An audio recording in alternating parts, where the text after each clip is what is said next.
The following presentation is best experienced with headphones.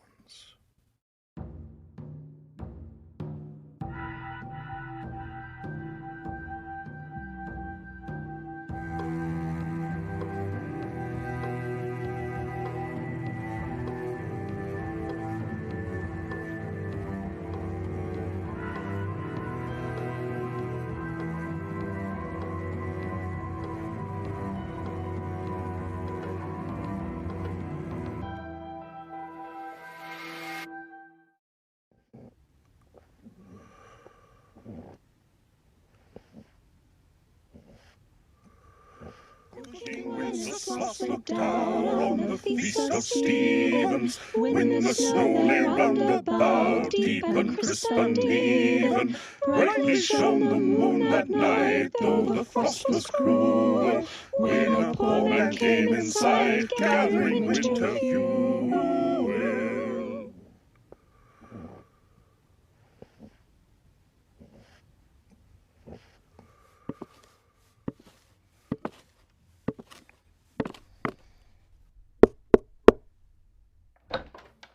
Greetings, honored guest. It is delightful to see you again. Please follow me. I know you are not expecting another invitation this soon, but preparation for the Circle's departure have taken longer than anticipated, and we residents of the house were able to get them to hold off their trip until after the holiday season. Since they are still here, they wanted to share this holiday with you. They have even decked out the ballroom in holiday finery, but you can see that now for yourself, for we have arrived. Please enjoy your visit with us today. I do hope we will meet again soon. Oh, honored guests, we do apologize for the disarray. Yes, you see, we are preparing for our great journey. And Lady Morgana insists on bringing a goldfish. Now, Emrys, I won't hear another word about it. Flipper and I have become quite close ever since they appeared in the pond. Flipper? Well, everyone needs a name. In fact, I could go through all the fishes' names alphabetically for you if you want. Oh, we'll have plenty of time on our journey for that. Yes. Oh, we're so excited to be going to the castle. East of the sun and west of the moon. This is everything we have been working toward. Oh, honored guests, thank you. Thank you for helping us begin our journey. We are anxious to tell you the results of our quest. Lady Morgana, I believe in all the hubbub we managed to forget to say something very important. Forget? It is December. Yes, honoured guests! It is that most wonderful time. Emrys and I both wish you A Merry Christmas. I do love the holidays. There are so many joyous traditions this time of year. What is one of your favorites? Well, I'm quite partial to Christmas carols. I always love the little ones coming to our door. Yes, though sometimes we would open the door expecting carolers. Oh, don't bring them up. I'm still sore about that time we lost. They came in and knocked my tree over. Yes, honored guest, you must be on the lookout. You see, Mari Lloyd is often out this time of year. But if they happen to visit your doorstep, do not be alarmed. No, even though they seem a bit frightening, what with a horse's skull adorned with Christmas regalia, they only want to cause mischief. If you should receive this unwanted guest, make sure you have your wits about you. They attempt to gain entry into your home by charging you with a battle of song and rhyme. And if you lose, They come in! But then again, they're only having fun. Anticipated guests or not. Speaking of having different guests for Christmas, the flame is quite prolific tonight. I do believe I see the crackle of a story on those flames. The fire burns bright, with stories ever knowing. Ah, a story full of mysterious guests. All with a great purpose. Tonight, honored guests, we share with you a piece from one of the greatest Christmas stories of the 18th century. From a prolific member of the Circle, Charles Dickens. a novella published in 1843. A Christmas Carol. As many may know, Ebenezer Scrooge was one of the most thoughtless people in all of London City. His cold, rude, and ornery disposition left many people wishing he was never near them. Our story begins on a particular Christmas Eve where Scrooge, not one to have many visitors, suddenly found he had too many, first of which was his old business partner, Jacob Marley. Where normally one might be happy to see an old friend, Marley's appearance was quite odd, as he had been dead as a doornail the past 7 years. Marley's ghost brought with it worry for Scrooge's actions in life, and delivered the message that 3 more apparitions would be intervening on Scrooge's behalf that very night. We join Scrooge now, where he awaits the arrival of the first spirit Marley spoke of. The bells sounded with a deep, dull, hollow melancholy. 1. Light flashed up into the room upon the instant, and the curtains of his bed were drawn. Scrooge scrutinized what he saw before him and thought, I found myself face to face with an unearthly visitor. It is a strange figure, like a child, yet not so like a child as like an old man. Its hair is white as if with age, and yet the face has not a wrinkle on it. The spirit wore a tunic of the purest white, and round its waist was bound a lustrous belt. It held a branch of fresh green holly in its hand, its dress trimmed with summer flowers, but the strangest thing that Scrooge could see, he noted.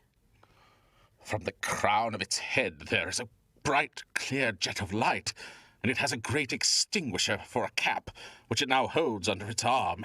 The spirit seemed to dissolve and sparkle in and out of Scrooge's frame of vision. Scrooge called out, Are you the spirit, sir, whose coming was foretold to me? The figure before me answered, I am.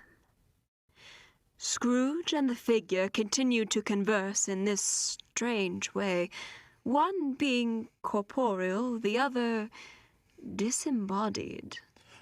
Who and what are you? I am the ghost of Christmas past. Long past? No, your past. Might you cover your light with your cap? I can hardly keep my eyes straight on you.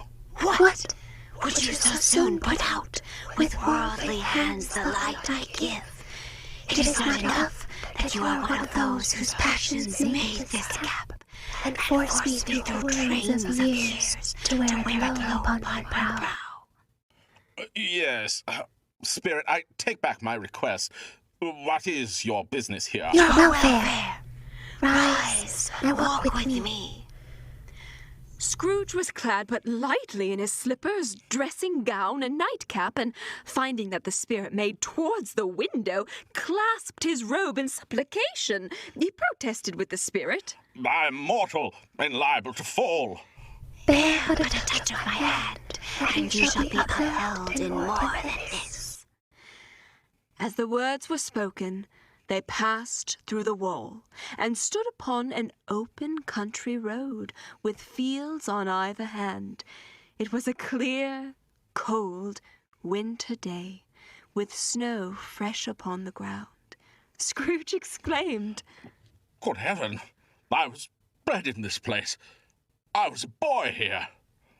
Scrooge was conscious of 1,000 odors floating in the air, each one connected with 1,000 thoughts and hopes and joys and cares long, long forgotten. The spirit noticed and said, Your lip is trembling. And what is that upon your cheek? Scrooge muttered, It's nothing. Lead me where you will. The spirit inquired, You recollect the way. Remember it? I could walk it blindfolded. and with that, The pair walked on. They went along the road, Scrooge recognizing every gate and post and tree. Some shaggy ponies now were seen trotting towards them with children upon their backs. All these children were in great spirits and shouted to each other. The spirit observed Scrooge and said, "These are but shadows of the things that have been. They have no consciousness of us."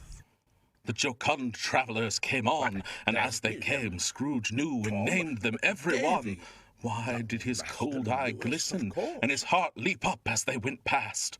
Why was he filled with gladness when he heard them give each other Merry Christmas? What was Merry Christmas to Scrooge? The spirit urged on. The school is not quite deserted. A solitary child, neglected by his friends, is left there still. Scrooge thought to himself. I know it well. The pair entered the schoolhouse, and Scrooge wept to see his poor, forgotten self as he used to be. The ghost smiled thoughtfully and waved its hand, saying as it did so, "Let us have a Christmas." Scrooge's former self grew larger at the words. He was walking up and down despairingly. Scrooge looked at the ghost with a mournful, shaking head, glancing anxiously towards the door. It opened, and a little girl, much younger than the boy, came darting in. Scrooge watched the scene before him as the little girl spoke. Dear, dear brother, I have come to bring you home, dear brother. Home, little Fan? Yes, home, for good and all, home for ever and ever. Father is so much kinder than he used to be, that home's like heaven. He spoke so gently to me one night when I came to bed that I was not afraid to ask him once more if you might come home. And he said, yes, you should. He sent me in a coach to bring you home. We're to be together all Christmas long and have the merriest time in all the world. You're quite the woman, little Fan.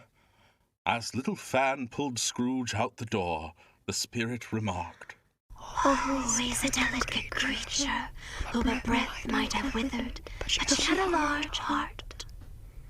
Scrooge agreed. So she had. She died a woman. The spirit added, And had, as I think, children. Scrooge returned. One child. My nephew. Although they had, but that moment, left the school behind them, they were now in the busy thoroughfares of a city, where shadowy passengers passed and repassed, where shadowy carts and coaches battled for the way, and all the strife and tumult of a real city were there. It was made plain enough by the dressing of the shops that here, too, it was Christmas time again. But it was evening, and the streets were lighted up. The ghost stopped at a certain warehouse door and asked Scrooge, Do you know it? Scrooge replied, Know it? I was apprenticed here. They went in. At sight of an old gentleman in a Welsh wig, Scrooge cried out in excitement. Why, it's old Fezziwig. Bless his heart, it's Fezziwig alive again. And the spirit and Scrooge bore witness to one of the grandest parties one could ever attend. In came a fiddler with a music book, and in came Mrs. Fezziwig, one vast, substantial smile. In came the three Miss Fezziwigs, beaming and lovable. In came the 6 young followers whose hearts they broke. In came all the young men and women employed in the business. In came the housemaid with her cousin, the baker. In came the cook with her bride's friend, the milkman. In they all came one after another, some shyly, some boldly, some gracefully, some awkwardly, some pushing, some pulling. In they all came, anyhow and everyhow. And away they all went. 20 couples at once, hands half round and back again the other way. Down the middle. And up again. Round and round. Scrooge found himself smiling at the memory of Fezziwig and was about to attempt at joining in the dancing when the spirit said, My time grows short. Quick. Again Scrooge saw himself He was older now, a man in the prime of life. He was not alone, but sat by the side of a fair young girl in a mourning dress, in whose eyes there were tears, which sparkled in the light. Scrooge observed the scene before him as Belle, his love, spoke. It matters little to you, very little. Another idol has displaced me, and if it can cheer and comfort you in time to come, as I would have tried to, I have no just cause to grieve. What idol has displaced you? A golden one. This is the even-handed dealing of the world. There is nothing on which it is so hard as poverty, and there is nothing it professes to condemn with such severity as the pursuit of wealth. You fear the world too much. All your other hopes have merged into the hope of being beyond the chance of its sordid reproach. I have seen your nobler aspirations fall off one by one until the master passion, gain, engrosses you. Have I not? What then? Even if I have grown so much wiser, what then? I'm not changed towards you, am I? Our contract is an old one. It was made when we were both poor and content to be so. You are changed. When it was made, you were another man. I was a boy. Your own feelings tell you that you are not what you are. I am. That which promised happiness when we were one in heart is fraught with misery now that we are two. I can release you. Have I ever sought release? In words? No. Never. In what then? In a changed nature, in an altered spirit, in another atmosphere of life. If this had never been between us, tell me, would you seek me out and try to win me now? No. You think not? I would gladly think otherwise if I could. I release you, Ebenezer, with a full heart, for the love of him you once were. May you be happy in the life you've chosen. She left him, and they parted. The spirit began to encapture another Christmas and ignored Scrooge's protests. Amidst Scrooge's soft cries, the spirit beheld Belle once more. They were in another scene and place, a room not very large or handsome, but full of comfort. Scrooge saw Belle, now a comely matron, sitting opposite her daughter. A knocking at the door was heard, and now Scrooge looked on more attentively than ever when the master of the house came in. Having his daughter leaning fondly on him, he sat down with her and her mother at his own fireside. Scrooge watched the scene before them as Belle's now husband spoke to her. Belle, I saw an old friend of yours this afternoon. Who was it? Guess. How can I don't know. Mr. Scrooge. Mr. Scrooge it was. I passed by his office window, and it was not shut up, and he had a candle inside. I could scarcely help seeing him. His partner lies upon the point of death, I hear, and there he sat alone. Quite alone in the world, I do believe. Scrooge could take in the scene no longer, and he pleaded. Spirit, show me no more. Conduct me home. Why do you delight to torture me? The spirit replied, I told you there were shadows of things that have been. But Scrooge was incensed. He again pleaded. But they are what they are. Do not blame me. Remove me. I cannot bear it. He turned upon the ghost, and seeing that it looked upon him with a face in which, in some strange way, there were fragments of all the faces it had shown him, wrestled with it. In the struggle, Scrooge seized the extinguisher cap, and by a sudden action pressed it down upon its head. The spirit dropped beneath it, so that the extinguisher covered its whole form. But though Scrooge pressed it down with all his force, he could not hide the light which streamed from under it in an unbroken flood upon the ground.